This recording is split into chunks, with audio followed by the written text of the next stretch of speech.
আবাস যোজনা প্রকল্প নিয়ে খুবই গুরুত্বপূর্ণ একটা খবর উঠে চলে এসেছে। আবাস যোজনা প্রকল্পের প্রথম কিস্তির 60,000 টাকা কিন্তু যখন ভোট হওয়ার আগে, সরকার পরিবর্তনের আগে কিন্তু সেই টাকাটা সমস্ত উপভোক্তাদের ব্যাংকের অ্যাকাউন্টে দিয়ে দেওয়া হয়েছিল। এখন আবাস যোজনা প্রকল্পের যারা উপভোক্তারা তারা কিন্তু সেই দ্বিতীয় কিস্তির টাকার জন্য অপেক্ষা করছে, কবে তাদের ব্যাংকের অ্যাকাউন্টে আবাস যোজনা প্রকল্পের দ্বিতীয় কিস্তির 60,000 টাকা ঢুকতে শুরু করবে।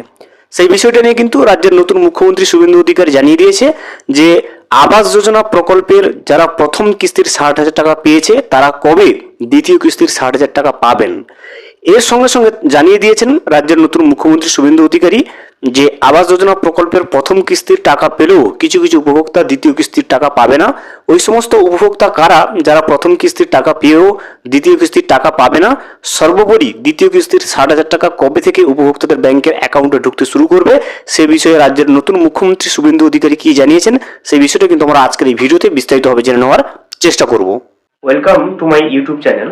ভিডিওটি দেখার জন্য অসংখ্য ধন্যবাদ। ভিডিওটি সম্পূর্ণভাবে দেখার আগে ছোট্ট একটা অনুরোধ, যদি চ্যানেলে নতুন হয়ে থাকেন অবশ্যই চ্যানেলটা সাবস্ক্রাইব করে রাখবেন এবং নোটিফিকেশনটা অন করে রাখবেন এই ধরনের সমস্ত আপডেট কিন্তু সবার আগে পাওয়ার জন্য। চলুন আজকের ভিডিওটি আমরা বিস্তারিতভাবে দেখে নিই।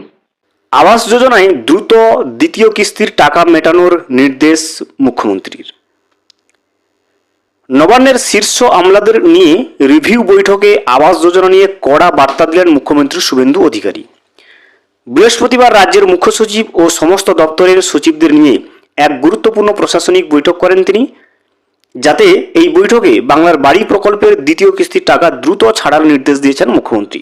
দেখতে পাচ্ছেন প্রশাসনিক বৈঠক করে সেখান থেকে জানিয়ে দেন দ্রুত বাংলার বাড়ি অর্থাৎ আবাস যোজনা প্রকল্পের দ্বিতীয় কিস্তির টাকা ছাড়ার জন্য নির্দেশ দিয়ে দিয়েছেন।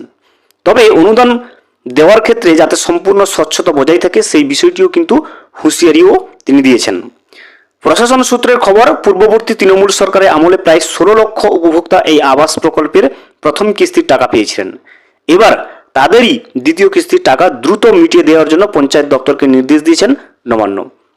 দেখতে পেয়েছেন পূর্বতন সরকারের আমলে আবাস যোজনা প্রকল্প তথা বাংলা বাড়ি প্রকল্পের যে প্রথম কিস্তির টাকা পেয়েছিলেন তার সংখ্যাটা হচ্ছে 16 লক্ষ। সেই 16 লক্ষ উপভোক্তা আবারও দ্বিতীয় কিস্তির টাকা পেতে চলেছে এবং সেই টাকা ছাড়ার নির্দেশ খুব দিয়ে দিয়েছে অলরেডি নবান্ন, খুব দ্রুত সেই টাকাটা ছাড়ার নির্দেশ দিয়েছেন। এরপরে দেখুন কি বলছে, অতীতে অভিন্ন বিভিন্ন সরকারি প্রকল্পের সুবিধা বন্টনে ভুরি ভুরি অনিয়মের অভিযোগ সামনে এসছে। অযোগ্য ব্যক্তিদের নাম তালিকায় ঢুকে যাওয়ার মতো ঘটনাও কিন্তু বারবার এসেছে। সেই অভিজ্ঞতাকে থেকে শিক্ষা নিয়ে এবার চরম সতর্কতা অবলম্বন করতে হবে, সেটা কিন্তু জানিয়েছেন বর্তমান সরকার। আধিকারিকদের সতর্ক করে বৈঠকে মুখ্যমন্ত্রী বলেন, কোনোভাবেই অযোগ্য ব্যক্তি যেন এই প্রকল্পের সুবিধা না পান তা নিশ্চিত করতে হবে। প্রকল্পের অর্থ যেন শুধুমাত্র প্রকৃত প্রাপকদের হাতে পৌঁছায়। প্রশাসনিক মহলের মতে এই কড়া বার্তার মাধ্যমে নতুন সরকার বুঝিয়ে দিলেন উপভোক্তা বাছাইয়ের ক্ষেত্রে প্রশাসন এবার আরও সতর্কভাবে তালিকা যাচাই করবে। শুধু পুরনো উপভোক্তাদের বকেয়া টাকা মেটানো নয়, নতুন করে যারা বাড়ির আবেদন করবেন তাদের জন্য কিন্তু বড় পদক্ষেপ গ্রহণ করতে চলেছে রাজ্য সরকার। মুখ্যমন্ত্রী নির্দেশ দিয়েছেন প্রধানমন্ত্রী আবাস যোজনার আওতায় রাজ্যে দ্রুত নতুন করে সমীক্ষা শুরু হতে চলেছে। দেখতে পাচ্ছেন প্রধানমন্ত্রী আবাস যোজনা যে রয়েছে সেই আবাস যোজনায় আবার নতুন করে যারা বাড়ি পায়নি এখনো পর্যন্ত তাদের কিন্তু সমীক্ষা শুরু করতে চলেছে। এই সমীক্ষার মাধ্যমে রাজ্যের প্রতিটি প্রান্তে ঘুরে প্রকৃত গৃহহীন এবং আর্থিকভাবে পিছিয়ে থাকা পরিবারগুলোকে চিহ্নিত করার কাজ শুরু করা হবে। প্রশাসনের একাংশের মতে নতুন সমীক্ষার মূল উদ্দেশ্য হলো গোটা প্রক্রিয়ায় স্বচ্ছতা ফেরানো। যাদের মাথার উপর সত্যিই পাকা ছাদ নেই তাদের দ্রুত সরকারি সাহায্যের আওতায় নিয়ে আসাই এই নবান্নের কিন্তু এখন লক্ষ্য। এদিনের বৈঠকে শুধুমাত্র আবাস যোজনাতেই সীমাবদ্ধ থাকেননি মুখ্যমন্ত্রী, সদ্য পেশ হওয়া রাজ্য বাজেটে ঘোষিত প্রকল্পগুলিও নিয়ে তিনি কড়া নির্দেশ দিয়েছেন। বাজেটে যে সমস্ত জনকল্যাণমুখী প্রকল্পের ঘোষণা করা হয়েছে কথাগুলো সেগুলি যাতে নির্দিষ্ট সময়সীমার মধ্যে বাস্তবিত হয় সেদিকে বিশেষ জোর দিয়েছেন তিনি। কোনো সরকারি দপ্তর যাতে অকারণে কাজ ফেলে না রাখে সেই বিষয়েও সচিবদের সতর্ক করে দিয়েছেন মুখ্যমন্ত্রী শুভেন্দু অধিকারী।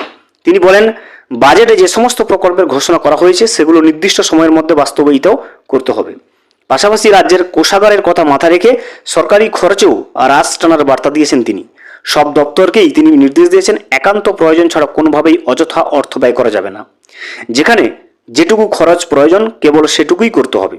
অপ্রয়োজনীয় খরচে পুরোপুরি দাঁড়ি টানতে চাইছে রাজ্য সরকার। প্রশাসনিক মহলের মতে সরকারি খরচে নিয়ন্ত্রণ এনে রাজ্যে একটা সুস্থ আর্থিক শৃঙ্খলা কায়েম করতে মুখ্যমন্ত্রীর এই কড়া নির্দেশ। প্রশাসনিক পর্যবেক্ষকদের মতে নতুন সরকারের এই প্রশাসনিক তৎপরতা যথেষ্ট তাৎপর্যপূর্ণ। একদিকে বাংলার বাড়ি প্রকল্পে দ্বিতীয় কিস্তির টাকা পাওয়ার খবরে বহু সাধারণ মানুষ কিন্তু স্বস্তি পাবেন, অন্যদিকে নতুন করে সমীক্ষার নির্দেশ দেওয়ায় আগামী দিনে আরও বহু প্রকৃত গরিব এবং গৃহহীন পরিবার সরকারি আবাসনের সুযোগ পাবেন বলে অনেকে আশা করছেন। তো দেখতে পাচ্ছেন মুখ্যমন্ত্রী শুভেন্দু অধিকারী প্রশাসনিক বৈঠক করে তিনি কিন্তু ইতিমধ্যে জানিয়ে দিয়েছেন যে প্রথম কিস্তি টাকা যে 16 লক্ষ উপভোক্তা পেয়ে গেছেন ইতিমধ্যে 60,000 টাকা, তাদেরই দ্বিতীয় কিস্তির 60,000 টাকা খুব শীঘ্রই টাকা ছাড়ার নির্দেশ দিয়েছে নবান্ন। সেটা কিন্তু প্রশাসনিক বৈঠকের মাধ্যমে জানিয়ে দিয়েছেন রাজ্যের নতুন মুখ্যমন্ত্রী শুভেন্দু অধিকারী। এখনো পর্যন্ত ফাইনাল ডেট ঘোষিত না হলেও সেটা যে দ্রুত করা হবে সে বিষয়ে নিশ্চিত করেছেন রাজ্যের নতুন সরকার। পরবর্তীতে আবাস যোজনা প্রকল্পের দ্বিতীয় কিস্তির টাকা ছাড়ার যখন ফাইনাল ডেট নবান্নের তরফ থেকে বিজ্ঞপ্তির মাধ্যমে জারি করে দেওয়া হবে, আমরা কিন্তু অবশ্যই চ্যানেলের মাধ্যমে আপনাদেরকে আপডেট দিয়ে রাখবো। ভিডিওটি সম্পূর্ণভাবে দেখার জন্য অসংখ্য ধন্যবাদ। এখনো পর্যন্ত যদি চ্যানেলে নতুন হয়ে থাকেন এবং সাবস্ক্রাইব না করে থাকেন, অনুগ্রহ করে চ্যানেলটা সাবস্ক্রাইব করে পাশে থাকবেন।